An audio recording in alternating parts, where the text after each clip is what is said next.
네, 안녕하세요. 머니의 김수영입니다. 오늘 드디어 월드컵 세 번째 경기죠. 독일전이 치러지는 날입니다. 사실 그동안 경기 지켜보시면서 좀 실망감도 많이 느끼셨을 것 같고요. 속상하기도 하고 안타깝기도 하고 좀 그런 장면이 많이 나오긴 했습니다. 그러면서 좀 쓴소리도 많이 이어지고 있는데요. 이영표 해설위원이 이런 말을 했네요. 실수가 반복되면 실력이다 이런 말을 했고요. 박지성 해설위원은 시스템부터 근본적으로 개선되지 않으면 4년마다 매번 이런 일이 되풀이 될 거다라고 얘기를 하기도 했습니다. 참 그런 것 같습니다. 실수를 통해서 또 많은 것들을 배우게 되고 다시는 좀 반복되지 않도록 노력하는 것이 좀 필요하지 않을까 싶은데요. 투자도 마찬가지인 것 같습니다. 실패를 이겨내고 그 속에서도 많은 것들을 좀 배우게 되는데요. 그런 부분들을 반복하게 되면서 또 올바른 투자의 방향을 잡아나가는 게 중요하지 않을까 싶습니다. 오늘도 여러분들과 함께 자산관리편으로 재테크 공부 저희 해보도록 하겠습니다. 잠시 후에 본격적으로 출발하겠습니다.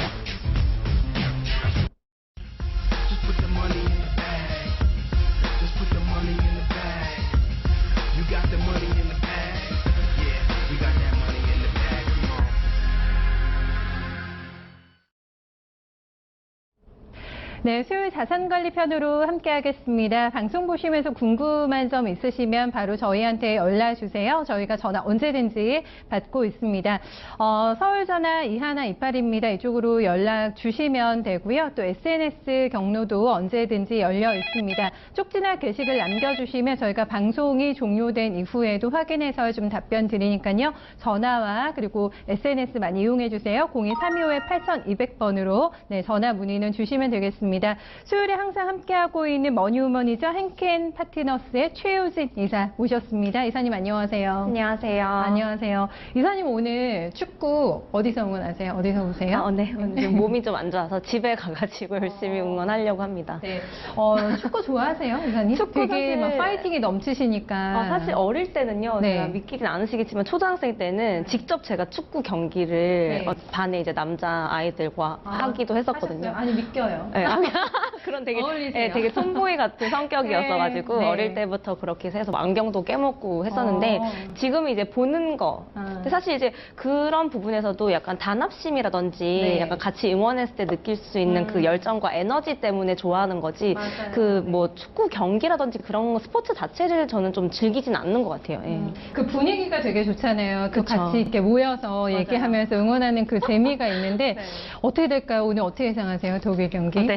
너무 괜히 떨리는데. 제가 또 이렇게 얘기하면 뭔가 그런 뭐 불법 사이트 이런 데서 막 움직임이 있을까봐 함부로 얘기를 못 하겠는데 네. 어떻게 혹시 예상하세요? 저는 한 골이라도 그냥 넣었으면 좋겠다 이 생각밖에 없어요. 승패를 한 골이라도. 사실 이제 지난번 이제 스웨덴이랑 이제 멕시코 전에서 굉장히 네. 이제 좀 아까 뭐 인트로에서 말씀해 주셨다시피 속상했었기 네. 때문에 네. 저도 사실 이제 저번에 이제 손흥민 선수처럼 멋있는 한 골이 더 나와서 이렇게 네. 또 다른 해외에 이제 그런 그 축구단에 러브콜 받는 우리나라 이제 선수들의 몸값이 올라가는 뭐 그런 이제 기회라도 왔으면 좋겠다 이런 바람으로 오늘 한번 네. 시작을 해보도록 하겠습니다. 오늘은 저희가 진짜 한 마음으로 또 마지막 경기이기 네. 때문에 아쉬움 없도록 이겨야죠. 열심히 네. 또 응원을 보내면서 머니맨 끝나고 조금 있다가 또 경기 시작합니다. 11시부터 독일전 네. 함께 좀 보면 좋을 것 같아요. 그 전에 저희도 이제 재테크 공부 오늘 좀 그쵸. 해봐야 네. 될 것 같은데 오늘의 주제는 뭔가요, 이사님? 네, 사실 오늘 주제는요, 네. 이제 제가 거의 최근에 이제 많이 가지고 있는 컨텐츠들이 보통 이제 뭐 가상화폐라든지, 네. 뭐 P2P라든지, 뭐 클라우드 펀딩처럼 약간 직장인 분들이 뭔가 소액으로 하실 수 있는 것들, 그리고 이제 뭔가 약간 제도권에서는 다들 진부하게 알려주는 것들이 있잖아요. 뭐 네. 은행이나 사실 증권사 가거나 요즘에 다 알아보면 주식이나 펀드 같은 경우는 사실 너무 정보가 많은데, 네. 이제 정보가 이제 조금 상대적으로 이제 적고, 그러니까 좋은 정보가 적은 곳들에 대해서 제가 좀 분석을 해서 네. 시장 약간 양성화와 활성화에 이바지해야겠다 그런 의미로 최근에 이제 가상화폐를 좀 다뤘었다면 오늘은 이제 P2P 쪽으로 P2P. 예, 이제 직장인 분들하고 이제 이제 20, 30대 분들이 이제 네. 좀 그러니까 손쉽게 하실 네. 수 있는 그런 것들에 대해서 한번 가지고 왔었는데요. 사실 이 주제는 작년에도 커피값으로 이제 시작할 수 있는 네. 이제 투자, 소액 투자라는 주제로 제가 머니맨에서 한번 하셨죠. 이맘때 다룬 네. 적이 있어요. 네. 그때는 이제 그랬는데 사실 그 이후에 시장이 이제 급상 급성장하면서 아무래도 이제 가상화폐 시장처럼 워낙 이제 이게 되게 핫하다 보니까 네. 여러 가지 이제 업체들이 들어오면서 문제도 되게 많아졌고 최근 이제 5월 달 뭐 이럴 때도 이제 뭐 대표이사의 뭐 해외 뭐 도피라든지 뭐 부동산 쪽 관련돼서 각종 PF 했던 예, 사건 사고가 많았죠. 많아서 네, 네. 되게 여기 투자하셨던 이제 투자자분들도 되게 공격적으로 마케팅을 하거나 알려져 있고 핀테크 이제랑 융합된 좋은 금융 상품인 건 알겠는데 네. 워낙 이제 그렇게 난립하고 급성장하다 보니까 네. 좀 옥석 가리기라든지 이런 부분이 필요하지 않을까 싶어서 제가 지금 현 상황을 한번 진단을 해드리고 네. 그러면은 최근에 이제 문제 있었던 곳들은 네. 어떤 것 때문에 문제가 있었고 앞으로 어떤 것들을 좀 옥석을 가려서 네. 상품이나 업체를 선정을 하셔야 되는지 네. 이런 것들을 오늘 원임에서 한번 알아보도록 하겠습니다. 그 P2P라는 게 펄스를 얘기하는 거죠. 개인 간의 금융 거래를 네, 그렇죠. 이제 얘기하는 피어 거죠. 투 피어라 네. 그래서 이제 개인과 개인. 그래서 뭐 네. 과일로 치면 사실 그 전까지는 뭐 은행이나 이런 이제 그 금융 회사를 통해서 사실 뭐 은행도 보통 예대 마진이라고 해서 예금과 뭐 대출의 이제 그 스프레드 그러니까 네. 그 차익으로 이제 그들의 수익을 보는 그런 구조였는데 약간 뭐 도소매로 치면은 소매를 없애고 이제 도매로 이제 직거래를 해서 네, 그만큼 이제 빌리는 사람이라든지 그리고 그 이제 거기를 빌려줌으로써 네. 얻을 수 있는 이익도 더 크게 해서 서로 윈윈하는 구조로 핀테크 기술을 융합한 그런 상품이라고 볼 수 있죠. 네, 말씀해주신 대로 여러 가지 뭐 사건 사고도 있었고 뭐 난립이라는 단어도 사용을 해주셨는데, 네. 그러니까 그런 인식이 조금 많은 것 같아요. P2P 이거 위험한 거 아니야? 내가 해도 되나? 이런 생각을 많이 하시게 될 것 같은데, 네. 그것도 저희가 공부를 잘 안 하고 그냥 얼핏 이렇게 좀 짐작을 하는 부분들이 많은 것 같고 이래서 네. 자세하게 이 시간을 통해서 P2P가 또 재테크가 될 수 있다고 얘기해 주셨기 때문에 네. 저희가 알아보도록 할게요. 일단은 P2P 좀 투자 현황이 좀 궁금하거든요. 이게 어떤가요? 최근 네. 이제 현황을 좀 살펴보면요. 사실 네. 아무래도 뭐 P2P 시장 최근에 이제 뭐 신문이라든지 매스컴 네. 통해서 아까 제가 불미스러운 사건들에 대해서 이제 말씀드렸었는데 네. 그러면 실제로 이제 뭐 잔고라든지 대출 취급액 월간 이런 것들에 대한 궁금해요. 추이가 네. 어떻게 지나가고 있는지 다들 궁금해하실 것 같아서 제가 이제 네. 그 표를 좀 준비를 해왔거든요. 네. 그래서 여기 살펴보시면 이거 출처는 이제 한국 P2P 금융협회라는 곳에서 가지고 왔는데요. 네. 제가 아무래도 작년 아마 한 6월, 7월 그쯤, 7월 초일 거예요. 네. 지금이랑 비슷한 시기에 원임에서 알려드렸고 네. 그때도 사실 우상향으로 굉장히 대출 잔고액이 늘어나고 있었는데 그때하고 지금은 비교가 안 되네요. 네, 그 이후로는 아. 정말 이제 또 급성장해서 계속 네. 우상향으로 사실 시장 자체가 큰 건 맞아요. 그래서 네. 대출 잔고도 굉장히 컸고 최근에 뭐 지하철이라든지 이런데 뭐 페이스북이라든지 이런데 보시면 네. P2P 관련된 그런 광고들 되게 정말 많아요. 많잖아요. 네, 네. 그래서 되게 공격적으로 마케팅도 하고 있기 때문에 아무래도 이제 그런 것들이 같이 이제 프로모션이 합쳐지면서 이제 대출 잔고도 많이 는 것 같은데 여기 보시면 제가 네. 아까 말씀드렸던 이제 그런 약간 사건 사고들이 나온 시점 네. 그때부터 살짝 이제 잔고액이 주춤하기 시작을 한 거죠. 근데 그럼에도 불구하고 사실 뭐 엄청나게 다시 바닥권을 뭐 내려가서 한다는 게 아니라 제가 보기엔 약간 건전한 시장의 성장통이 아닐까. 그러니까 이거 자체에 대해서는 P2P가 아예 나쁘다, 안 좋다 이런 거라기보다는 네. 이렇게 급성장할 때 이제 나타났던 이제 그런 속된 말로 이제 돈 되는 것만 노리는 그렇게 이제 쉽게 네. 마케팅적인 요소로만 들어왔던 이제 업체들이 오면서 그런 네. 게 사건 사고가 터지고 이제 정부 차원에서 뭔가 그런 규제라든지 네. 가이드라인을 이런 기회에 더 이제 단단하게 하고 강화시키면 좀 더 기존의 좋은 인사이트를 가지고 있고 네. 이제 좋은 마인드로 하고 있는 이제 업체들이 더 성장할 수 있는 발판이 되지 않을까. 그래서 네. 저는 오히려 이런 것들이 나오는 시기가 왜냐면 이렇게 돼야지만 나라 금융당국 입장에서나 정부 차원에서도 투자자 보호를 명분으로 굉장히 또 빨리빨리 그런 이제 규제라든지 네. 가이드라인을 만들기 시작을 하거든요. 그래서 물론 피해자분들이나 이런 분들한테는 굉장히 뭐 송구스럽고 안 되는 얘기이긴 하지만 그런 것들이 나와줘야 빨리빨리 이제 일 처리가 진행되고 시장 자체가 크게 성장을 할 수가 있기 크겠죠. 때문에 네. 저는 좀 지금 이 시기가 굉장히 중요한 시기지 않나 그렇게 생각을 하고 있어요. 네, 어떻게 보면 개인 간의 직접적인 금융 활성화 목적이라는 걸로 탄생이 된 거잖아요. P2P가 네. 그런데 이제 약간 얼룩지는 여러 가지 사건 그쵸. 사고들 때문에 네. 인식이 일단 안 좋다? 네. 이게 좀 가장 문제인 것 같은데 네. 이 시간에 저희 그런 인식을 조금 바로잡아주는 네. 시간이 될 것 같기도 그렇습니다. 근데 실질적으로 어떤 이 대출의 뭐라고 해야 될까요? 부실률이 조금 높은 편이긴 한가요? 네, 실제로 뭐 네. 부실률이라든지 이제 뭐 부실률 같은 같은 경우가 어떻게 정의를 하냐면 90일 동안 네. 이제 연체가 발생을 한 거죠. 보통 이제 법적으로도 뭐 3개월 이상 네. 뭔가 연체가 되거나 안 됐을 때 뭐 그런 신용기관에 공유를 하거나 보통 이런 게 많은데요. 보통 이제 그 90일 이상 연체 발생률이 네. 12.3% 정도에 달하니까 사실 적은 숫자라고는 볼 수는 없어요. 그러네요. 네. 네. 굉장히 이제 P2P 대출 평균 부실률에 네. 보통 그게 6.4%인데 최근에 이제 그게 2배 정도까지 올라간 거예요. 12.3%까지 올라갔다는 거는 네네. 굉장히 이 시장이 제가 아까 극단적인 표현을 썼지만 좀 난립을 하고 있는 게 아닌가. 그러니까 뭔가 혹하게만 하고 그 뒤로는 사후 관리가 잘 안 돼서 사실 연체율이라든지 이런 걸 정기적으로 관리하고 투명하게 이제 그런 뭐 대출 잔고라든지 그런 걸 모니터링 할 수 있게 그 투자자들한테 공시를 해주고 이런 과정들이 필요한데 네. 일단 이 P2P 이제 대출 잔고가 늘어난다는 그 분만 이용해서 이런 연체율 관리라든지 이런 게 안 되니까 아까 이제 불미스러운 이제 뭐 허위 공시라든지 네네. 뭐 도주나 이제 횡령 이런 것들이 이제 나오다 보니까 네. 투자분들이 아예 이 시장 자체를 이제 부정하고 떠나게 될까봐 이제 기존에 잘 사업을 영위하고 계시던 P2P 네. 업체들도 되게 걱정이 많은 상황인 거죠. 그러니까 뭐 사업자도 그렇고 저희든 투자자들 일반 투자자들도 그렇고 서로 간의 믿음이 중요한 것 같고 뭔가 네. 제도적인 부분도 많이 좀 말씀해 주셨는데 수치로 저희가 조금 보도록 할게요. 네. 국내 P2P 시장의 대출 시장의 현황하고 유형별로도 잔액도 어느 정도인지 한번 좀 살펴볼까요? 네. 사실 이제 우리나라가 좀 특이한 상황이긴 한데요. 네. 근데 사실 저도 최근 뭐 그 전에도 이제 작년에도 말씀드렸었지만 약간 담보 대출, 그러니까 우리나라 사람들은 약간 신용 대출이라고 그러면은 네. 뭔가 좀 못 믿었고 하지만 부동산은 약간 담보물이 확실하니까 네. 이제 그게 가능하다라고 이제 생각을 많이 하게 돼서 하시죠. 네. 그래서 보통 이제 부동산 쪽이 많은데요. 근데 저기도 보시면 이제 부동산의 PF라고 프로젝트 파이낸싱이라고 해서 약간 이제 그런 걸 디벨롭하고 기획하는 그런 부분에 대해서 비중이 굉장히 높다는 점이 우리나라 이제 P2P 시장의 특징이네요. 큰 문제였고 네. 사실 최근에 문제가 발생했던 쪽도 PF 쪽 관련된 거라서 사실 이제 저 부분에 대해서는 제가 이제 추후 좀 자세하게 다루긴 하겠지만 네. 우리나라의 이제 P2P 대출 유형별 잔액 비중을 좀 보시면 네. 영국이라든지 미국처럼 P2P가 굉장히 안정적으로 핀테크가 성장하고 있는 나라들은 사실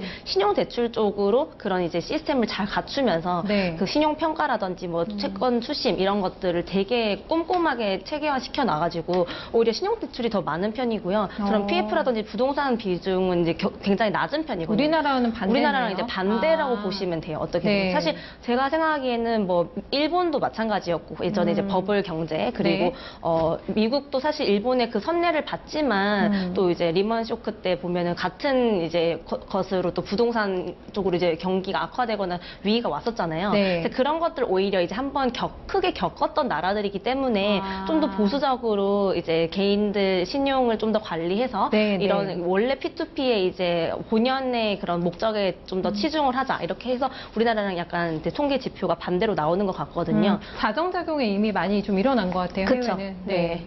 그래서 저기 보시면은 네. 사실 이제 그 괄호 안에 아까 그 앵커님이 말씀하셨던 이제 평균 부실률이 네. 보통은 사실 이제 전체적으로 봤을 때는 개인 신용이나 개인 이제 법인들 대출 같은 경우는 2%대에서 4%대 정도로 굉장히 연체율이 낮은 편이거든요. 네, 네. 근데 지금 PF 같은 경우가 굉장히 12% 정도로 네. 제가 아까 말씀드린 것처럼 굉장히 높기 때문에 오히려 이 부분만 보셔도 네. 지금 혹시나 시청자분들 중에 내가 투자를 하고 있다라고 네. 하시는 분들 중에 내가 투자한 게 그냥 부동산도 사실 담보물이 확실하니까 1.7% 낮잖아요. 제일 근데 낮네요. 근데 네. 부동산 안에서도 이제 PF로 들어가는 부분은 연체율이 네. 굉장히 높은 편이기 때문에 네. 내가 혹시 투자한 게 PF나 이제 프로젝트 파이낸싱 관련된 게 아니었나 이런 부분에 대해서는 한번 좀 짚고 점검해야겠네요. 넘어가시고 앞으로 네. 이제 추가적으로 네. 신규로 투자를 할 의향이 있으신 분들도 아무래도 저 부분에 대해서는 사실 저는 좀 극단적으로 네. 거르고 보라고 말씀을 드릴 정도로 말씀드리거든요. 사실 네. 워낙 최근에 문제도 있었고 네. 기존에 사실 버티고 있는 것들도 어떻게 될지 모르기 때문에 오히려 담보물이 확실하거나 신용대출 관련해서도 좀 잘 관리를 하고 있는 쪽으로 상품을 이제 투자를 좀 고려해 보시는 게 좋다 이렇게 좀 조언을 드리고 있어요. 네, 선별을 잘해야 되겠어요. 그쵸, 판단을 네, 잘 네. 알아보고 투자에 들어가야 되겠습니다. 앞서서 해외 쪽의 사례를 조금 얘기를 해주셨는데 네, 네. 보니까 그 P2P가 굉장히 활성화되고 이런 쪽도 미국이나 이런 네. 데 많잖아요. 네. 그럼 해외 시장의 현황도 조금 더 봐주시면 네, 어떨까요? 될까요? 네. 네, 사실 이제 제가 가지고 온 자료가 하나 있는데요. 네. 영국 이제 캠브리지 경영대학원에서 MBA 하는 곳에서 이제 2016년 말 기준으로 나온 통계가 하나 있었는데 미국 쪽, 미주 지역 쪽 P2P 대출 시장의 개인 신용 대출 비중이 89%예요. 우리나라랑은 아까 완전히 거의 담보 대출이 훨씬 네. 우리나라는 높았잖아요. 네, 네. 근데 미국이나 이제 이렇게 이제 미주 지역 같은 경우는 거의 80%, 90%. 또 자리 잡았네요. 네, 자리를 잡은 거죠. 네네. 그래서 사실 본연의 그 P2P와 핀테크의 그 시장의 목적을 잘 이뤄가지고 안정적으로 성장을 하고 있는 것 같아요. 네. 근데 부동산 관련 대출이 거의 5% 미만이고 거의 PF 쪽은 뭐 없다고, 뭐 아예 없는 건 아니지만 없다고 보셔도 무방할 정도로 굉장히 그게 밸런스가 잘 맞아져 있거든요. 유럽도 사실 개인 신용 비중이 60% 네. 그리고 부동산 관련이 10% 안팎이기 때문에 사실 미국은 극단적으로 90% 그리고 이제 유럽도 60%가 개인인데 우리나라는 완전 반대로 지금 가고 있잖아요. 네. 사실 그래서 좀 최근에 그런 더 문제가 있지 않았나 이런 생각을 좀 하고 있습니다. 네, 국내 시장으로 다시 돌아본다면 아직 네. 뭐 지금 여러 가지 초기 진통, 성장통이라고 얘기를 해주셨는데 네. 국내 시장의 뭐 가장 큰 문제점, 성장하는 데 있어서 지금 문제점은 뭐라고 봐야 될까요? 네, 사실 가장 큰 문제점은 제가 네. 아까 말씀드린 것처럼 뭔가 너도 나도 이 시장이 이제 커가니까 사실 네. 소액 투자라고 하는 곳에 되게 함정은 제가 예전에 이제 가상화폐 쪽에서 ICO랑 IPO를 비교해드릴 때도 말씀드렸지만 네. 그만큼 뭔가 스타트업이라든지 그런 분들한테 자금 조달을 할 수 있는 굉장히 규제가 완화된 좋은 기회가 될 수 있지만 네. 이제 속된 말로 이제 너도 나도 아무나가 할 수 있다라는 그런 것 때문에 네. 정말 이제 이런 기회 같은 경우는 정책적으로 사실 굉장히 좋은 거는 뭔가 좋은 기술이라든지 그런 걸 팀을 꾸리고 있음에도 불구하고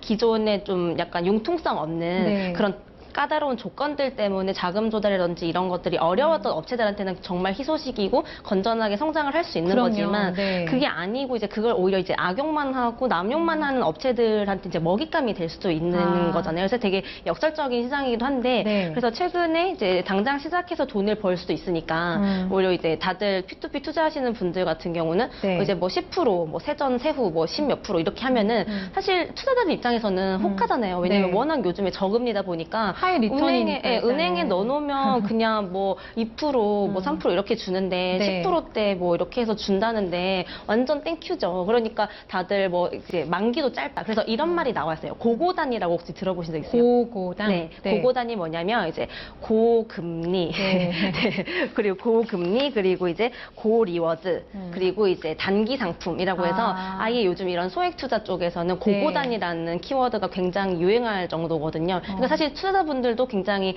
뭔가 불안하시니까 네. 짧게 배트를 잡고 뭔가 하이 리스크 하이 리턴이긴 하지만 네. 뭔가 나한테 주는 뭐 유치를 하면은 뭐 기프티콘을 준다든지 현금으로 뭔가 리워드를 준다든지 그런데 뭐 몇 년 묶이는 것도 아니고 6개월 뭐 1년 이런 식으로 만기가 짧으니까 네. 크게 안 할 이유가 없다라고 하지만 사실 그런데 현혹돼서 약간 더 깊게 검토를 안 하고 투자한 투자자분들의 좀 잘못도 있지 불찰도 있지만 이제 그런 것들을 역으로 악용해서 너도 나도 나오는 이제 업체들이 많아진다는 것 자체가 시장이 굉장히 난립하게 된 배경이 된 거거든요. 네. 전반적으로 계속 좀 같은 부분을 조금 지적을 해주셨는데 네. 이제 그런 부분들을 감안을 하긴 해야 되겠어요. 어쨌든 그런 그렇죠. 업체들도 있다라는 것을 생각을 하고 또 어떻게 보면은 하이 리스크 하이 리턴이기도 하잖아요. 네. 네. 이 부분을 생각을 저희가 해봐야 될 것 같습니다. 그 스타트업 얘기를 해주시니까 또 크라우드 펀딩이 또 생각이 나네요. 네, 사실 이제 크라우드 펀딩은 저도 뭐 투자를 이제 가끔 계속해서 리워드형 해보신 적 있으세요? 네, 리워드형으로 해서 사실 지금 제가 크라우드 펀딩으로 투자했던 곳에 캐리어를 끌고 여행을 간다든지 출장이나 여행을 간다든지 저 그거 어딘지 알 것 같아요. 제가 그 업체 또 저희 방송했었거든요. 아, 정말 네네, 그러세요? 해봤어요. 네, 네. 거기서 또 이제 최근에 하셨군요. 해서 제가 펀딩을 했더니 네. 뭔가 이제 거기서 또 그 투자했던 사람들 중에서 네. 선정을 해서 최근에 또 리워드로 또 몇천 원 이런 식으로 문자가 또 그 날라왔더라고요. 스마트 캐리어 얘기하시는 네, 거죠? 맞아요. 네. 네네. 근데 실제로 저는 스마트 캐리어라서 굉장히 획기적이다 이렇게 해서 했는데 네. 굉장히 또 기계치라서 정작 가서는 그냥 그런 이제 블루투스라든지 이런 거 활용 안 하고 그냥 네. 잡아서 가지고 오거든요. 네. 저랑 좀 비슷하신데 저도 그거 보고 굉장히 획기적인 네, 상품이다 맞아요. 네. 생각을 했었어요. 네, 아직까진 저도 이제 기계의 도움을 받지 않고 네. 뭔가 제가 아날로그적으로 뛰어가서 뭔가 가지고 약간 그런 무수리 근성이 있어가지고 엄청난 비슷한 크라우드 펀딩에 성공해서 저희가 그 기업을 소개시켜드린 적이 있는데 또 정도네요. 투자자시네요. 네, 이사님께서. 투자도 했고요. 저는 네. 뭐 캣츠라든지 그런 뮤지컬 같은 경우도 뭐 하고 네, 있고 네. 사실 저는 뭐 P2P 뭐 그런 대출 쪽, 신용이라든지 부동산 쪽도 마찬가지지만 네. 스타트업들 양성한다는 느낌에서 크라우드 펀딩 굉장히 재밌게 보고 있고 제가 네. 직접 참여도 여러 가지 많이 하고 있거든요. 업계 파악을 그렇군요. 위해서. 네, 네. 그래서 실제로 지금 말씀해 주신 것처럼 근데 그렇긴 하지만 그 아까 그 최근에 시장 상황이 안 좋아지게 된 배경 중에 하나로도 네. 크라우드 펀딩에서 이제 투자자랑 상환 문제로 좀 갈등을 빚고 있는 것도 사실 여기서도 문제점이. 네, 있어가지고 일단 크라우드 펀딩은 뭐 앵커님 잘 아시겠지만 말 그대로 이제 그게 클라우드라고 이제 구름이 아니라 클라우드라고 하는 대중들한테 펀딩을 받는다 이 소리잖아요. 네. 그래서 사실 이렇게 대중으로부터 자금을 모아서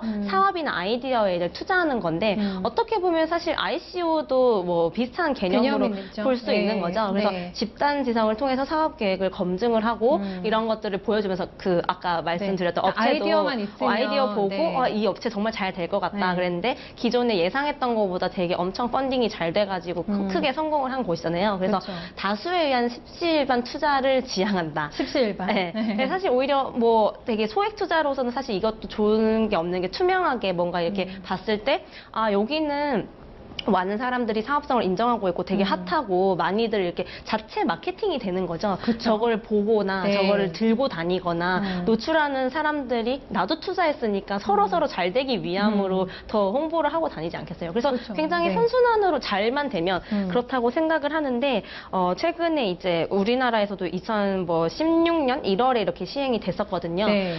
그렇게 이제 했다가 거의 다 그 집단 지성을 통해서 사업 계획을 검토를 하고 펀딩이 잘 되면은 이렇게 증권형으로 이렇게 투자를 하는 건데 네. 실제로 여기 나와 있는 것처럼 금융 당국이 창업 기업의 일자리 창출에 크게 기여를 하고 활성화한다. 제가 아까 말씀드린 본질은 이건데 네. 최근에 이제 문제가 됐던 거는 이 본질을 이제 잘못 활용을 했던 업체들이 많아지면서 사례들이 이제 있어서. 문제가 됐던 건데 사실 뭐 2016년 기준이긴 하지만 그때 거의 한 300건 가까이 이제 증권형 크라우드 펀딩을 해서 508억을 조달했는데 네. 지금 사실 2018년이다 보니까 이 규모보다 훨씬 많이 크겠죠. 예, 네. 늘었거든요. 그래서 또 일반 투자자랑 또 이제 전문 투자자 다르긴 한데 네. 그때 당시에도 이렇게 기업과 이제 동일한 한도로 되게 크게 뛰었기 때문에 네. 이런 걸로 잘 활용해서 이제 가고 있는 상황이죠. 네. 실제 업체들 사례도 좀 소개를 해주시면 네. 어떨까요? 근데 이런 취지로 이제 만들어졌는데 결국 제가 오늘 좀 많이 지적을 하고 문제 삼고 싶어 하는 거는 네. P2P도 마찬가지였고 이제 크라우드 펀딩도 마찬가지였고 좋은 취지이고 그래서 최근에 급성장을 했는데 1년간. 네. 근데 문제가 됐던 거잖아요. 그래서 여기 보면은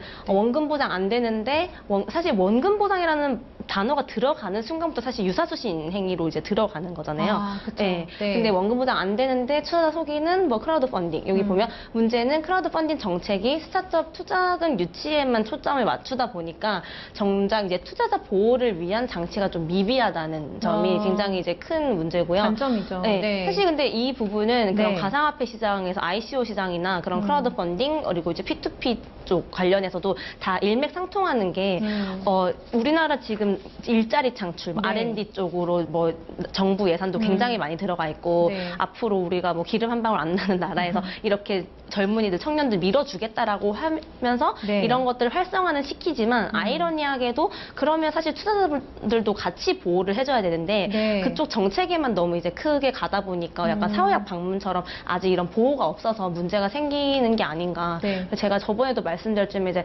가상화폐 쪽이나 ICO도 마찬가지고 이런 P2P 쪽이나 크라우드 펀딩도 마찬가지고 네. 빨리 이런 이제 정부 이제 금융 당국 입장에서 적절한 가이드라인과 규제를 좀 잘 만들어줘야지 시장이 좀 잘 성장할 수 있을 것 같은데 오히려 네. 최근에 문제 생긴 것만 이렇게 때려잡다 보니까 뭔가 씨가 말라버릴까봐 저는 굉장한 또 그 너무 우려감이 부정적인 측면만 너무 사실 네. 그 부정적이잖아요. 사실 네. 이게 이걸 완전 나쁘다, 사기다, 안 좋다, 뭐 스캠이다 이게 아니고 물론 되게 열심히 잘 하고 있는 것들도 있는데 네. 워낙 사람들이 이제 한번 보면 잘 나가다도 한두 군데 문제가 터지면 약간 일반화 해버려가지고 그거 자체가 문제 있는 것 마냥 생각을 많이 해버리기 때문에 네. 좀 그런 게 좀 우려스럽긴 합니다. 그러니까 이것도 또 어떻게 보면 이미지인 것 같고. 근데 그쵸, 네. 워낙에 제 주변에도 보면 이게 크라우드 펀딩을 하시는 분들도 굉장히 많으세요. 네. 요즘에 스타트업도 굉장히 뭐 기술력 있고 아이디어인데 자금이 또 이제 부족한 이런 쪽이 많다 보니까 네. 투자해서 실제로 성공한 사례들도 굉장히 많아서 이런 게 또 이미지를 개선시키는데 크게 일조를 하고 있는 것 같아요. 그렇죠. 예. 네. 사실 저는 제가 투자했던 건 다 성공을 해서 제가 보고 있으면 굉장히 또 뿌듯하고 네. 좀 일조를 했구나 이런 거에 되게 좋게 생각을 하고 있는데 네. 문제 생기는 업체마다 사실 나오는 거 보면은 왜 문제가 생겼고 처음에 이제 투자자분들이 어떤 함정에 덫에 걸렸는지가 보이는 것들이 사실 많거든요. 네, 네. 그래서 뭐 기존에 투자하셨던 분들은 안 계시겠지만 혹시 최근에 이제 또 크라우드 펀딩 업체들 중에 좀 제가 나왔던 사례들, 문제가 네. 됐던 사례들을 지금 좀 공유를 해드릴 테니까 네. 앞으로 이제 투자를 하실 때는 이런 네. 부분들은 좀 주의를 하셔서 투자를 하시는 게 좋을 것 같아요. 네, 네. 알겠습니다. 좀 계속 이어서 보면은 크라우드 펀딩의 저희 현황을 조금 더 살펴보면 좋겠는데, 네, 네. 어떤가요? 네, 실제로 네. 아까 제가 좀 전에 말씀드리려고 했던 것 중에 하나는 사실 이제 여기 보시면은 규모별 이제 자금 모집 성공 건수예요. 그러니까 자금은 그냥 모으긴 하지만 네. 성공 건수로는 사실 이렇게 뭐 5억에서 6억짜리로 크게 가는 것들은 아예 제로에 버틸 정도로 그러네요. 크게 성공을 할 수가 없는, 오히려 근데 네. 더 규모가 크면은 뭐 10건 정도 저렇게 가게 되는데 이상하게 5, 6억 정도는 안 되는 거에서 저도 이제 여기에 이 통계를 수치가 딱 보고는 나눠지네요. 오히려 이제 이런 스타트업이나 이제 중소기업 중에서 이런 크라우드 펀딩을 진행하려고 하시는 분들한테는 좀 마의 숫자니까 저 규모로는 하지 마시라고 이제 네, 이거는 이제 우스갯소리로 사업자분들께서 참고를 하시면 말을 될 것 하고 같고. 있거든요. 네. 네, 그래서 실제로 가장 이제 적은 규모로 네. 뭐 5천만 원이나 거의 1억 단위, 그러니까 거의 맥시멈으로도 한 2억 미만으로 가는 것들이 굉장히 많고요. 네. 그리고 여기 보시면 굉장히 또 재미있는 게 일반 투자자들이 거의 뭐 2만 명 이상 이렇게 투자를 한다고 하는 것 자체가 네. 소액 투자에 이제 적합하기 때문에 저희 이제 전문 투자자라든지 네. 적격 투자자의 비중은 굉장히 낮고 일반 투자자들이 커피값으로도 손쉽게 할 수 있는, 왜냐하면 네. 뭐 한 사람당 뭐 5천 원, 뭐 10,000원 이 정도만 모아도 전체 규모 자체가 5천만 원, 1억이니까 네. 요즘 같은 그런 소셜 미디어라든지 이런 걸 활용을 하면 네. 금방금방 클로징 되는 금액들이거든요. 그래서 사실 이제 그렇게 뭐 하는 거지 성공 투자라는 것 자체가 목표 달성률을 의미하진 않고요. 그냥 이제 이 정도가 사업체에서 네. 이렇게 주관을 했을 때 이렇게 성공을 했냐 안 했냐에 대한 여부인데 이 정도 규모가 이제 많은 사람들이 하고 있고 네. 일반 투자자분들이 많이 하고 있다라는 거는 금융위원회 통계니까 이거는 좀 참고차 참고해서. 하시면 네. 될 것 같아요. 크라우드 펀딩에 있어서도 꼭 주의해야 될 점이 있을 것 같아요, 의사님. 네. 사실 크라우드 펀딩에서 이제 가장 중요해야 되는 점은요. 네. 최근에 실패 사례로 제가 아까 말씀드렸던 걸로 이제 말씀드릴게요. 뭐 특정 기업에 대해서 얘기는 할 수는 없겠지만 어떤 창의적인 아이템을 보유하고 있는 기업, 그래서 아까 크라우드 펀딩의 핵심이 집단지성을 이용해서 그런 네. 이제 이 회사의 아이템이나 사업 계획을 면밀하게 지켜보고 거기 네. 이제 자금 조달을 해주면서 그 회사를 키우고 우리도 리워드를 받는 형식, 그런 게 선순환이 돌아가는 건데 네. 여기서 이제 크라우드 펀딩 예찬 막 뭐 무조건 이제 장밋빛 얘기만 하는 거예요. 그래서 투자금을 조달할 수 있는 기회다. 그래서 네. 안전장치가 충분하게 해서 이제 크게 걱정할 필요 없다라고 한 다음에 네. 사실 근데 2011년이나 2013년에 영국 같은 경우는 투자금 반환율이 거의 22% 정도면은 네. 굉장히 낮은 거거든요. 그러니까 원금을 투자했는데 투자금 네. 반환율이 20%대라면은 나머지 80%는 회수가 안 됐다는 건데 네, 네. 어떻게 보면은 사실 투자자분들 입장에서는 내 원금의 한 80%가 뭐 그냥 날라간 거, 아예 그냥 원금이 못 받는 건가 이렇게 생각할 수 있는 극단적인 비유가 될 수 있는 거잖아요. 네. 그래서 사업 실패할 때는 투자금을 전부 날릴 수가 있으니까 네. 소비자 단체한테는 이렇게 이제 신중하게 자제를 당부해요. 그래서 저도 늘 말씀드릴 때 네. 아까처럼 실제로 내가 뭔가 투자를 하더라도 그냥 실생활에서 쓰고 뭐 하거나 즐기고 할 수 있는 그 정도로 크라우드 펀딩을 하는 거지 네. 뭔가 너무 이제 크게 투자를 해가지고 원금을 보장받을 수 있거나 무조건 크라우드 펀딩하면 다 성공한다 이런 이제 예찬론에만 현혹되셔가지고 네. 투자를 하지 않으시는 게 좀 더 현명한 방법일 것 같아요. 피해 사례도 보니까 준비해 오신 게 있더라고요. 네. 네네. 피해 사례로 이제 제가 말씀드리면 사실 네. 이제 올해 5월 말이죠. 5월 말에 있었던 건데요. 부루마블 M이라고 하는 이제 게임을 네. 제작을 제작을 하는 업체 아이사가 있는데요. 네. 이제 거기가 크라우드 펀딩 중개 업체 이제 와디즈를 통해서 이제 채권 만기 상황, 그러니까 그 상환을 연장을 한다라는 얘기를 했어요. 네. 그러니까 사실 이제 처음에 정해졌던 기간보다 더 이제 연장을 하겠다라는 것 자체가 네. 원래 아까 고고단위라고 뭐 고금리에 고리워드의 단기라고 하는 것 자체가 크라우드 펀딩이나 P2P의 가장 큰 매력이었는데 네. 뭔가 만기가 됐는데 채권 연기한다? 네, 상환이 네. 안 되면 사실 그런 보통 저한테도 이제 많은 고객분들이 요청을 하시는 게 네. 제가 투자는 해야 되는데 애매한 게 6개월이나 1년 뒤에 무조건 결혼 자금이나 뭐 학자금이나 뭐 이런 자금으로 써야 돼요라고 하면은 단기로 하신 분들 많으시니까. 네, 사실 이제 네네. 그런 것들로는 뭔가 증시에 투자하기는 굉장히 또 애매하거든요. 사실 최근에도 보면은 중국이라든지 이런 데 지금 다 박살나잖아요. 전 그럼요. 세계적으로. 예상치 못하니까. 그러면은 막 네. 마이너스 뭐 몇십 프로 이렇게 나게 되면은 네. 뭔가 그 돈을 빼서 운영하기도 어려우니까. 그렇죠. 결혼을 연기할 수는 없잖아요. 그렇죠. 네. 너무 지금 크게 웃는데요, 제가. 네. 그래서 네. 이제 뭐 그런 사연들이 있으니까 그래서 이제 P2P가 굉장히 좀 적합하거나 크라우드 펀딩도 좋았는데 이런 상황에서 이제 만기가 그 상환이 연기가 네. 되면은 되게 본인이 생각했던 자금 계획에 차질이 생기는 거잖아요. 이제 그래서 사실 작년 12월에 이 회사가 원래 한 770명 정도로부터 7억 원 정도 투자를 받았었어요. 네. 그럼 사실 아까 보통적으로 이제 5천만 원에서 2억 사이가 가장 보편적인 건데 되게 7억이라는 큰 금액은 금액인데. 굉장히 큰 거거든요. 네. 근데 이제 만기일이 15일이 지금 지났는데도 매출 부진으로 만기일 상환이 어렵다라고 얘기를 한다는 것 자체가 지금 사실 그러면은 당장 지금 이거 빼서 전세금 넣어야 되고 어떡해요. 네. 해야 되는데 그러면은 이 투자금 회수 못하면은 내가 다른 데 대출을 받아서 막 또, 이렇게 해야 돼. 또 악순환으로 이렇게 그럼요. 되는 거잖아요. 네네. 그래서 뭔가 단기간이라고 해가지고 막 몰려가지고 했는데 이런 애로사항이 있을 수도 있으니까 네네. 크라우드 펀딩 투자도 굉장히 이제 조심하셔야 되고 그래서 채권 만기를 1년간 연장을 하거나 아니면 네. 이제 주식으로 전환해주는 방법으로 하겠다라고 이제 또 회사 입장에서는 네. 얘기를 했는데요. 뭔가 크라우드 펀딩 같은 경우는 그래서 저는 오히려 그렇게 이제 뭐 결혼 자금이라든지 당장 무조건 써야 되는 자금보다는 네. 여유 자금으로 해야 된다고 늘 말씀을 드리거든요. 정말 참 네. 모든 투자가 그런 것 같아요. 모든 투자 그렇죠? 그래요. 그러니까 뭐 네. 내가 쫓기기 시작하고 여유 자금이 아니고 이런 게 좀 판단력도 흐려지고 네, 흐려지면은 네. 진짜 막 다 패닉 상태에 꼬이니까, 빠져버리게 계속. 네, 그런 것들에 대해서는 또 해야 되고요. 또 한 군데 회사 같은 경우는 이제 보그 이제 전시 프로젝트 같은 경우에 그쪽도 네. 주식회사가 전시회가 사실 손실을 봤어요. 네. 네, 보통 이제 그런 뮤지컬이라든지 전시회 이런 쪽도 크라우드 펀딩으로 많이 나오는 편인데요. 네.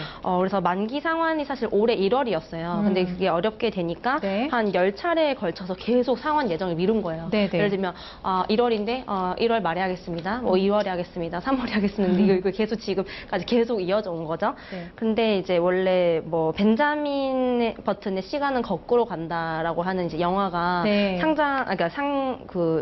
개봉이 되면서 재개봉한 벤자민 크라우드 펀딩이 사실 올해 3월이던 상환일을 아예 5월 말로 미룬 다음에 약간 거기다가 약간 좀 사례금, 보상금 같은 걸 얹혀줘가지고 네.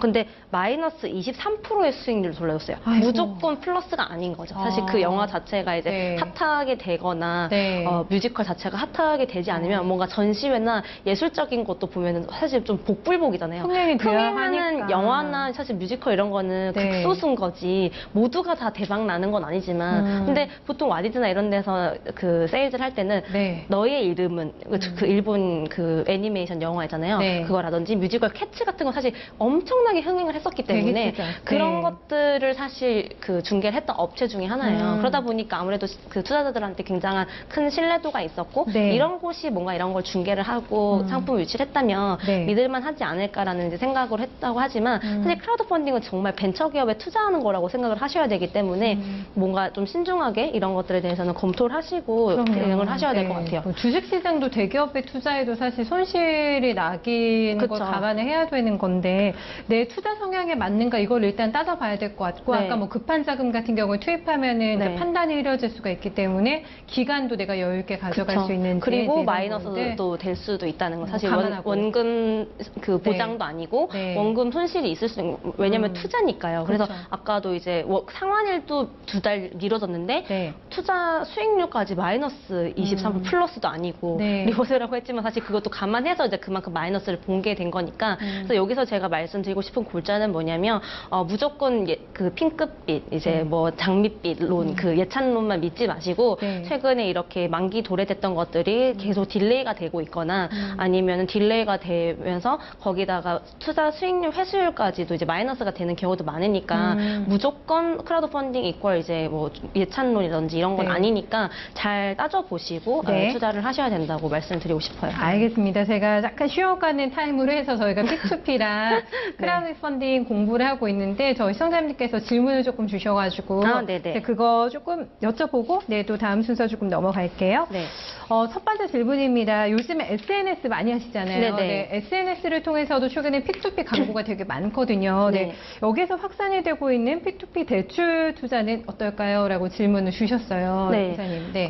사실 제가 뭐 앞서 서두에서도 말씀드렸었는데 아무래도 이렇게 공격적으로 좀 마케팅을 하고 있는 업체들 같은 경우는 네. 무조건 뭐 거기가 다 뭐 안 좋다, 뭐 경계해야 된다 이런 건 아니겠지만 아무래도 이제 뭐 연 10%, 12% 이러면서 약간 더블 디짓을 내걸면서 네. 투자자분들을 혹하게 하거든요. 정말 이 10이라는 숫자는 네. 마음을 흔들게 하는 숫자죠. 왜냐하면 사실 그렇죠? 내 은행에서 지금 놀고 있는 정기예금이나 네. 뭐 증권사 CMA에 넣어도 네. 사실 많이 받아도 RP 같은 거 했고 사실 추가적으로 해봤자 연간 뭐 500만 원 한도 네. 뭐 이렇게 해서 많이 받으면 5, 6%거든요. 요즘에 주식 투자에서 마이너스 안 나면 진짜 성공하는 그럼 지금 상황이기도 하고 하락장이 이러니까. 예, 그래가지고 다들 10%가 그냥 이렇게 내가 신경 안 쓰고 단기간에 이렇게 네. 뭐 10% 이렇게 준다고 하면은 굉장히 현혹되는데요. 네. 사실 이렇게 이제 마케팅을 하다 보면 저는 이제 이걸 어떻게 비유를 하냐면 다들 이제 지하철이나 뭐 5개 광고나 현수막 같은 거 지나가다 보시죠. 뭐 네. 몇백만 원으로 내가 몇 채 오피스텔의 주인공 뭐 13%뭐 수익률로 이제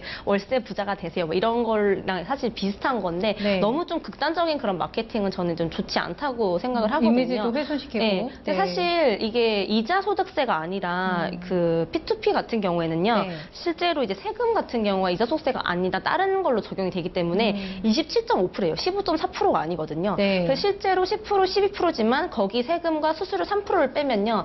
실제 수익, 그러니까 재반 비용을 다 빼고 난 수익은 사실 이 두 자릿수가 아니라는 거죠. 뭔가 이거를 제하지 않은 수익률. 왜냐면 보통 그런 오피스텔이라든지 그런 수익형 부동산도 마케팅을 할 때 보면은 그런 뭐 재반 비용 같은 거, 취등록세 플러스 이제 왔다 갔다 해서 관리해야 되고 나중에 이제 양도했을 때 양도소득 이런 거 다 감안 안 하고 순수하게 이제 저런 부분으로만 두 자릿수, 세 자릿수 내걸면서 오해하시죠, 그러면. 네. 그 투자자들을 유치를 하잖아요. 그래서 실제로 제가 늘 투자를 할 때 가장 네. 중요한 점은 뭐 ETF도 금융상품도 마찬가지죠. ETF 왜냐면 같은 곳을 투자를 하더라도 네. ETF가 유리한지 뭐 펀드가 유리한지 직접 이제 주식 투자가 유리한지 뭐 이런 것들에 대해서 네. 다 꼼꼼하게 살펴보고 투자를 하는 게 가장 뭐 좋은 방법이라고 하는 것처럼 뭐 SNS 쪽 이제 그런 소셜 미디어에서 공격적으로 저렇게 많이 나오고 있는 것들은 아무래도 실제로 그러면 다 떼고 어느 정도인지에 대해서 한번 꼼꼼하게 다시 세전 세후. 네. 그리고 요즘에는 워낙 잘 되어 있어서 업체에서 들어가 보면 내가 네. 만약에 100만 원 아니면 뭐 500만 원, 1000만 원 이렇게 투자를 하면은 네. 얼마를 나중에 세후로 받을 수 있을까에 대한 금액이 나와 있어요. 나와 있어요? 네, 그래서 사실 저도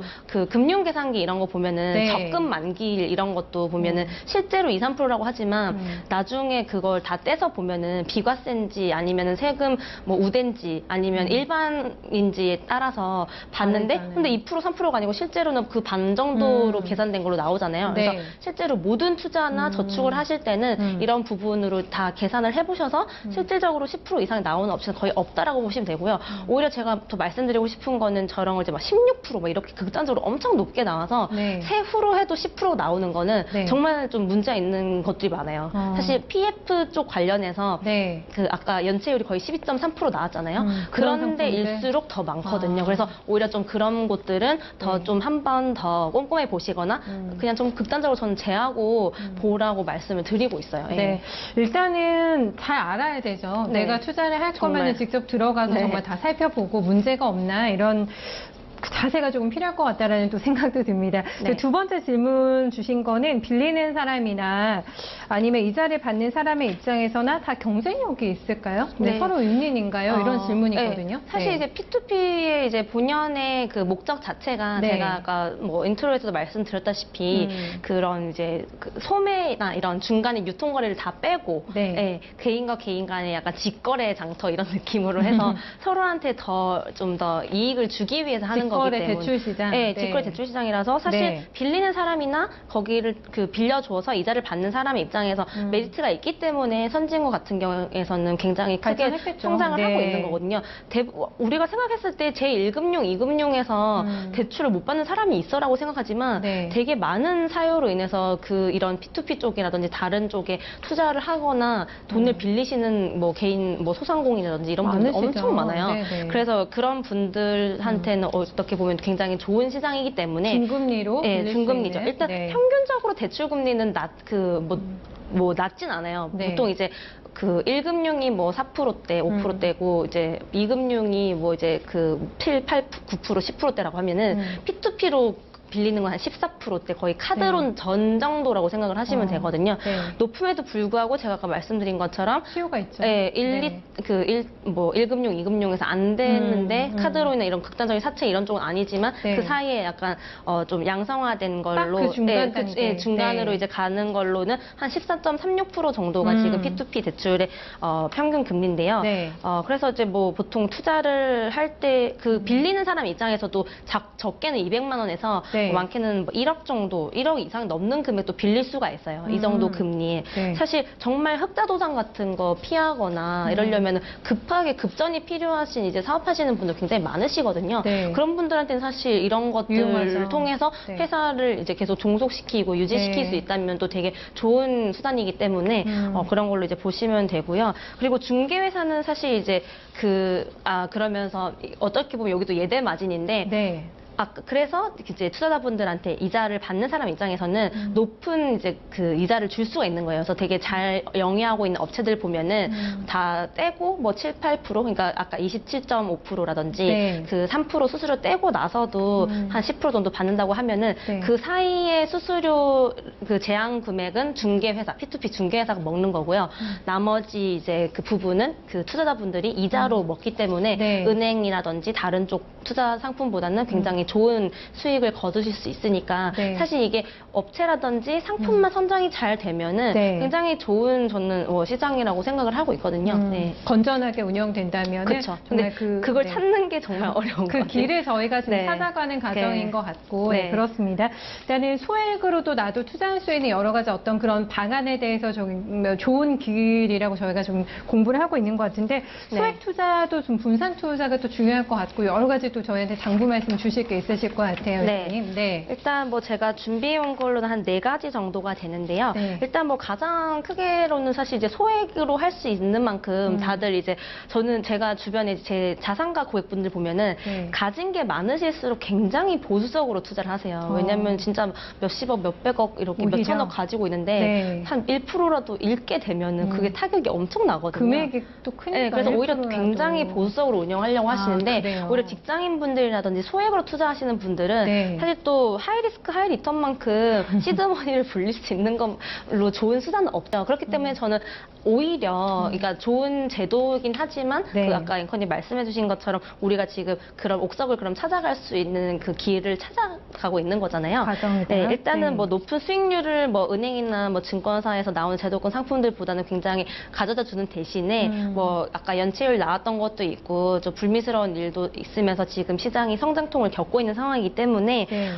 소액 투자라는 것 자체가 이제 원금 손실의 위험이 있다. 원금이 보장되거나 그런 추구가 되는 게 아니다. 그만큼 은행이나 이제 증권사에서는 낮은 금리를 주는 이유가 있을 것이고 그쵸. P2P 업체에서는 그만큼 이제 높은 이자나 리워드를 주는 이유가 분명히 있잖아요. 세상에 공짜가 없으니까. 그래서 그런 부분에 대해서는 확실하게 저축이 아니라 투자 상품이라는 걸 인지를 하셔야 되고요. 예금자 보호가 되거나 이런 것도 아니니까 네. 투자라는 것을 꼭 이제 하시고 제가 아까 말씀드렸던 크라우드 펀딩의 이제 피해 사례처럼 네. 처음에 이제 그 걔네가 예정했던 만기 상환일이라든지 이런 것보다 프로젝트가 네. 연기가 되거나 더 이제 딜레이 됐을 때 투자한 원금을 못 받게 되거나 본인이 원래 생각했던 자금의 계획에 이제 차질을 입을 수도 있으니까 그런 부분에 대해서는 조금 더 여유 있게 생각하시면 정말 소액으로 투자를 해야 된다. 이게 하이 리스크 하이 리턴에 대한 걸로 제가 하나 이제 말씀을 드린 거예요. 정리를 하면 그러니까 일단 특징을 알고 들어가자. 그쵸. 투자를 네, 할 때. 그쵸. 네, 그렇게 정리해야 네. 수가 있을 것 같고. 네, 두 번째 유의점은 어떤 건가요? 네, 두 번째는 네. 사실 뭐 100번 말해도 지나지 않는 분산 투자인데요. 네, 사실 이제 소액도 분산 투자라고 하는 게 제가 이제 말씀드리는 것들 중에 그러니까 사실 은행도 마찬가지거든요. 제가 아는 자산가 어떤 분은 5천만 원 이자 포함해서 5천만 원 안 넘게 네. 은행 그냥 제2금융 사실 예전에 저축은행 사태가 있었잖아요. 네, 네. 근데 저축은행뿐만 아니라 1금융도 5천만 원 이상씩 한 곳에 안 넣고 다 쪼개서 모든 금융회사에 다 넣으시더라고요. 그러니까 5천만 원 그 은행도 이상이면은 다 이제 보장이 안 되는 거죠. 그렇죠. 그 안에 다 보장, 예금자 원금 보호가 보장해주고. 되는 선에서 할 정도로 되게 가족에서 보수적으로 하는 건데 그래서 한참 예전에 네. 저축은행 사태가 있었을 때 그러면은 그 중에서 건전한 곳을 찾아서 어떻게 투자를 하면 되냐 그러면 네. 만약에 2억이 있으면 예금 이제 다 포함해서 그 이자를 포함해서 사실 5천만 원이 넘어가면 이자 포함해서는 5천만 원이 넘잖아요. 네. 그러니까 이자 포함해서 예를 들면 4,500만 원 아니면 뭐 4천만 원씩 이렇게 5군데를 나눈다든지 쪼개서. 그런 식으로 하면은 조금이라도 내가 더 법적으로 보호받을 수 있는 것들이 그렇죠. 뭐 있으니까. 리스크를 덜어내는 거니까요. 뭐 그런 네. 식으로 하는 것처럼 사실 이제 계란을 바구니 한 바구니 이제 몰아서 담지 마라라고 하는 것처럼 P2P 업체도 사실 문제 생기는 곳들은 사실 모두가 아니다. 뭐 소수들 때문에 지금 이미지가 안 좋아지고 있는 것들이기 때문에 네. 괜찮다고 판단되는 곳들 위주로 조금 쪼개가지고 저도 투자를 하라고 고객분들한테 말씀드리고 있거든요. 네. 실제로 뭐 예를 들면 5천만 원이 있으면 괜찮은 곳들로 셀렉을 해서 뭐 1,000만 원씩 한 상품당 500만 원이면은 네. 이제 전문 투자가 아니라 개인 투자일 경우에는 그렇게 나눠가지고 들어가서 상환한 다음에 또 그거를 안전하게 이제 회사채라든지 그런 뭐 CMA에 넣어두고 또 이제 타이밍을 본다든지 이런 네. 식으로 운용하면은 사실 굉장히 안정적으로 고정 수익을 받을 수 있는 거기 때문에 그렇게 분산해서 투자를 하시는 게 좋은 것 같아요. 네, 계란을 절대 한 바구니에 담아서는 안 된다. 그 유명한 저희가 격언을 다시 한번 생각을 하게 되는 것 같고요. 그 다음에 또 어떤 점을 저희가 생각해봐야 네, 될까요? 사실 뭐 세 번째는 아까 크라우드 펀딩이나 P2P도 마찬가지인 게 뭐 주식 투자나 이런 거랑 마찬가지로 네. 그 투자하는 기업의 공시 내용을 확인을 해야 되잖아요. 공시만큼 사실 정확한 정보가 중요한 없으니까. 정보가 없죠. 사실 그쵸. 다들 네. 뭐 주식 투자나 이런 것들만 계속 뭐 포털 사이트라든지 그 HTS나 MTS로 되게 열심히 관련된 회사들 그 업계 찾아보시는데 네. P2P 쪽은 그냥 이렇게 만기 때면 알아서 돈 들어온다는데 이런 생각으로 편하게 너무 투자하시는 분들이 많으세요. 근데 내가 뭐 한 업체라든지 그쪽 네. 관련된 프로젝트라면은 끊임없이 이렇게 계속 모니터링을 하시고 그 내용을 확인을 해야지 소중한 본인의 네, 이제 자산을 지킬 수가 지킬 있죠. 수가 네. 있으니까요. 사실 이제 뭐 많은 돈을 필요로 하는 사람으로부터 돈을 뭐 빌려서 투자를 하는 거기 때문에 그런 부분에 대해서는 그 지표들을 꼼꼼하게 잘 살펴볼 필요가 있다라고 말씀을 드리고 싶어요. 사실 주식 투자도 모든 뭐 정보의 근원이 다 공시이기도 하고 거기에서도 투자 힌트를 또 크게 얻을 수가 있으니까 네. 네, 놓치지 말아야겠다는 생각이 들고 마지막으로 그 PF는 조금 차치하고 보자 이렇게 얘기를 해주셨는데 네. 사실 일단 뭐 오늘 제가 서두에서 말씀드린 네. 것처럼 그 해외 쪽 사례에서는 오히려 지금 뭐 미국 같은 경우는 개인 네. 신용이 뭐 90%, 뭐 유럽 같은 경우는 60%인데 우리나라는 지금 굉장히 낮은 편이잖아요. 네. 그러니까 사실 이 부분은 우리나라 이제 부동산 PF라든지 부동산 쪽 관련해서 한번 정리가 되고 가야지 연체율이라든지 이런 게 좀 낮아져야 다시 이런 게 좀 안전하게 성장할 수 있을까라고 생각하는데 네. 좀 극단적으로 말씀드리면 그냥 부동산 PF 상품은 좀 각별하게 주의를 하셔야 된다고 오늘 말씀을 해드리고 여러 번 싶어요. 강조해 주시네요. 네, 계속 강조를 해드렸는데요. 네. 사실 이제 부동산 PF 상품 자체가 빌라 등 이제 건축 자금을 미리 이렇게 대출을 해주는 거잖아요.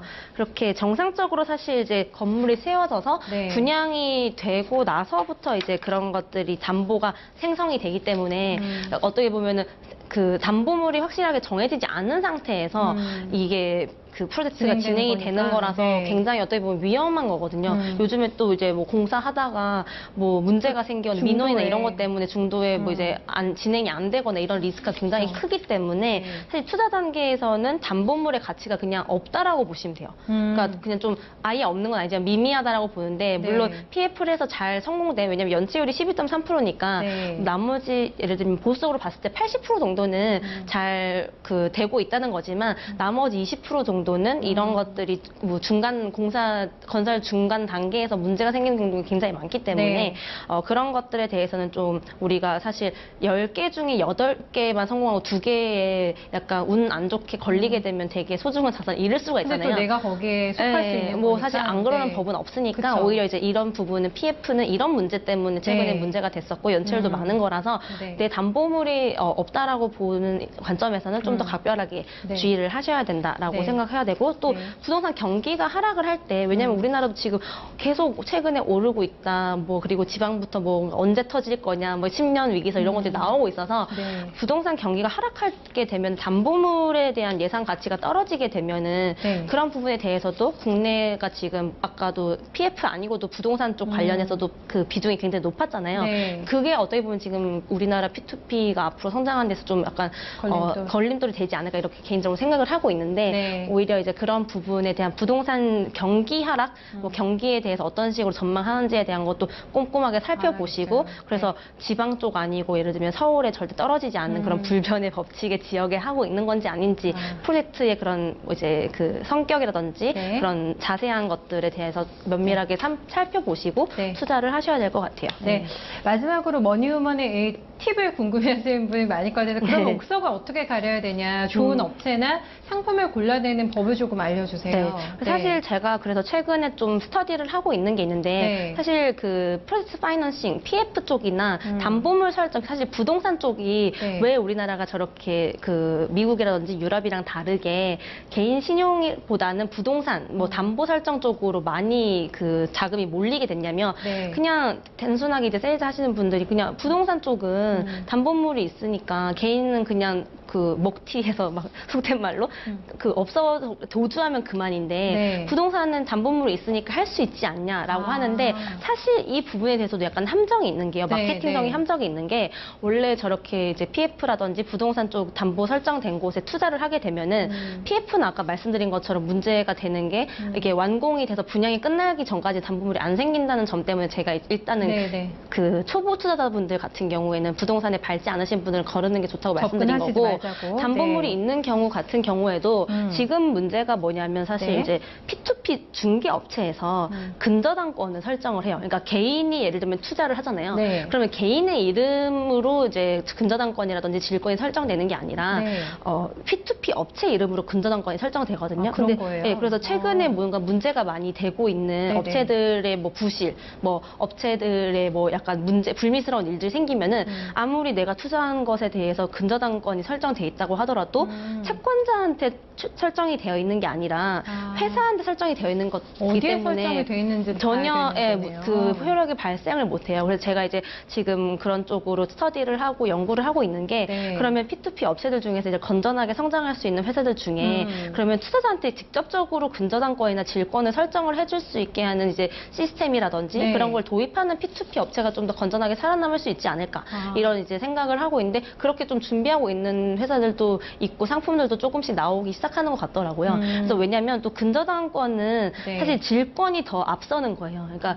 근저당권 어떻게 보면 직접적으로 그거를 취하지 않고 내가 그 제3자의 그 양수도가 일어나지 않는 상황에서 그냥 그러니까 채무자보다 더 빨리 변제받을 수 있는 우선 변제권이 있다는 게 근저당권이 설정이 되는 건데 사실 그것도 P2P 업체로 설정이 되고 원리금 이제 수취권이라는 거를 투자자분들이 받게 되거든요. P2P에 넣었기 때문에. 근데 네. 사실 그건 아무런 법적인 효력이 없어요. 아까 말씀드린 것처럼. 대신에 아까 말씀드린 것처럼 중개에서 P2P 업체가 중개만 하고 네. 나중에 이제 질권을 설정을 하게 되면은 개인 투자자분들이 질권을 설정할 수 있게 중개를 해주는 회사들이 만약에 생겨나게 되면은 그런 쪽은 직접적으로 그런 문제가 만약에 직접적으로 생겼을 때는 발생해도. 근저당권이 설정된 그 회사를 통하지 않아도 네. 질권자가 그 동의를 안 구하고도 바로 권리를 행사할 수가 있어요.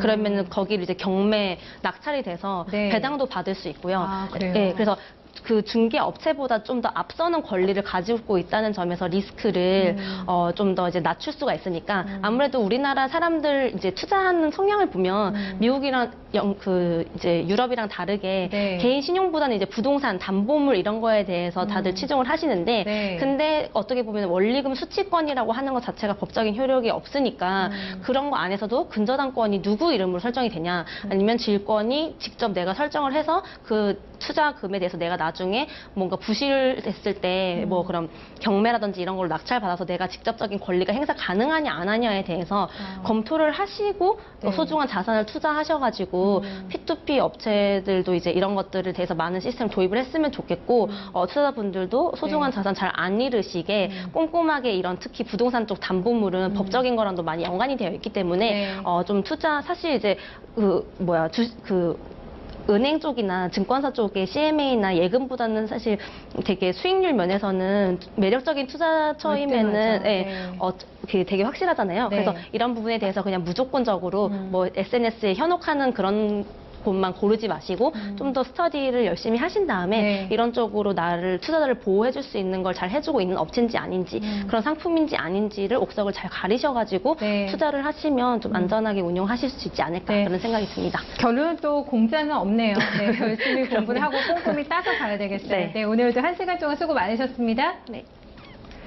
네, 최유진 이사와 함께 오늘 P2P 그리고 크라우딩 펀드에 대해서 살펴봤습니다. 좀 깊이 있게 저희가 알아봤는데요. 여러 가지 투자 유의사항이 있네요. 이런 부분들 감안하시면서 또 투자하실 때 참고하시면 좋겠습니다. 오늘 저희 여기서 인사드리고요. 저희 내일 다시 토지편으로 인사드리도록 하겠습니다. 고맙습니다.